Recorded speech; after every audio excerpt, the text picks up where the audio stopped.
Greetings, and welcome to this brief introduction to Plato's dialogue, the Charmides. Plato's Charmides is a dialogue about moderation, in Greek sophrosune, which is also translated as temperance or sound-mindedness. The most surprising feature of the Charmides is that Socrates holds this dialogue about moderation with two future tyrants, Charmides and his uncle and guardian Critias. This dramatic fact poses the question, does the fault for their future badness lie at Socrates' feet? Did he corrupt them? Were the Athenians right to eventually execute Socrates? The Charmides falls into two main parts. In the first part, Socrates converses with Charmides, who is a beautiful young man, about the question, what is moderation? Charmides advances three answers. First, Charmides answers that people say that moderation is acting and speaking in an orderly and quiet fashion. Socrates quickly gets Charmides to reject this answer, for Charmides also says that moderation must be noble or beautiful, and sometimes acting or speaking quickly is nobler than doing so quietly and slowly. Second, Charmides looks into himself, and he answers that moderation is reverence or awe.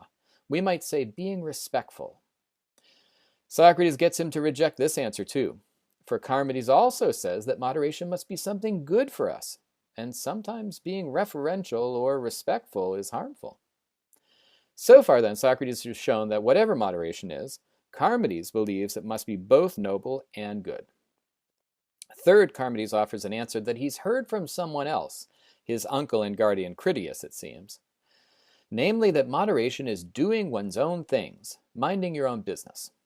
But Socrates quickly gets him to reject this definition too, for Charmides believes that moderation must be good for the community, and doing your own thing could lead to disunion. I mean, just imagine shoemakers making shoes only for themselves and their families or friends. Again, at least Socrates shows that Charmides believes that moderation is a sort of common good, or supports the common good. Now at this point, Critias, who's a proud adult, can no longer restrain himself, and he jumps into the dialogue to save his answer. So begins the second main part of the dialogue. Now Critias corrects Charmides' fumbling by saying that moderation is doing your own good, not making things simply for others. In addition to good, such work is attractive, it's noble, it's not servile. Socrates then brings up something new, knowledge. He asks Critias whether the moderate person can be moderate without knowing that he's moderate. Critias insists that the moderate person must be knowledgeable, and Critias appears to revise his definition to claim that moderation is self-knowledge. It is what the Delphic oracle orders, know thyself. Still, even though Critias appears to revise his definition, he does not reject his definition. In his view, self-knowledge seems to be a condition for doing the good things, especially for oneself. Now, Critias' revision leads to the remaining, very complicated conversation between himself and Socrates. This difficult section has three main parts. First, Socrates asks what this self-knowledge consists of, a knowledge that they characterize as knowledge of knowledge and lack of knowledge. Critias can supply no satisfactory answer. So then, second, Socrates asks whether such knowledge is even possible. The motions of the soul, such as seeing, which sees color, not itself, suggest that it's not. Critias is now completely at a loss.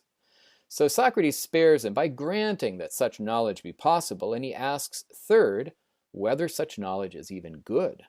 The answer seems to be no, for this knowledge of knowledge is distinct from all other arts or sciences, and it's from these other ones, such as, say, shoemaking, that we get the various good things for ourselves.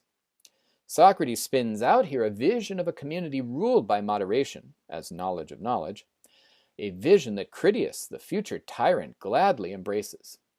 But even here, Socrates wonders, will such knowledge make us happy? Critias replies that happiness comes from knowledge of good and bad.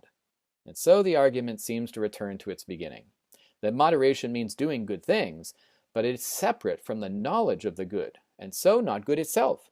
And so it's not what the interlocutors believe moderation to be, namely something good. In short, the dialogue appears to end, as many Socratic dialogues do, in aporia, that is, being at a loss, a perception of one's own confusion. But isn't this aporia itself an example of knowing what you do not know? Further, doesn't the dialogue show us how such knowledge of ignorance comes about? First, as Socrates' perception of it in himself, and then his confirmation of its presence in Critias.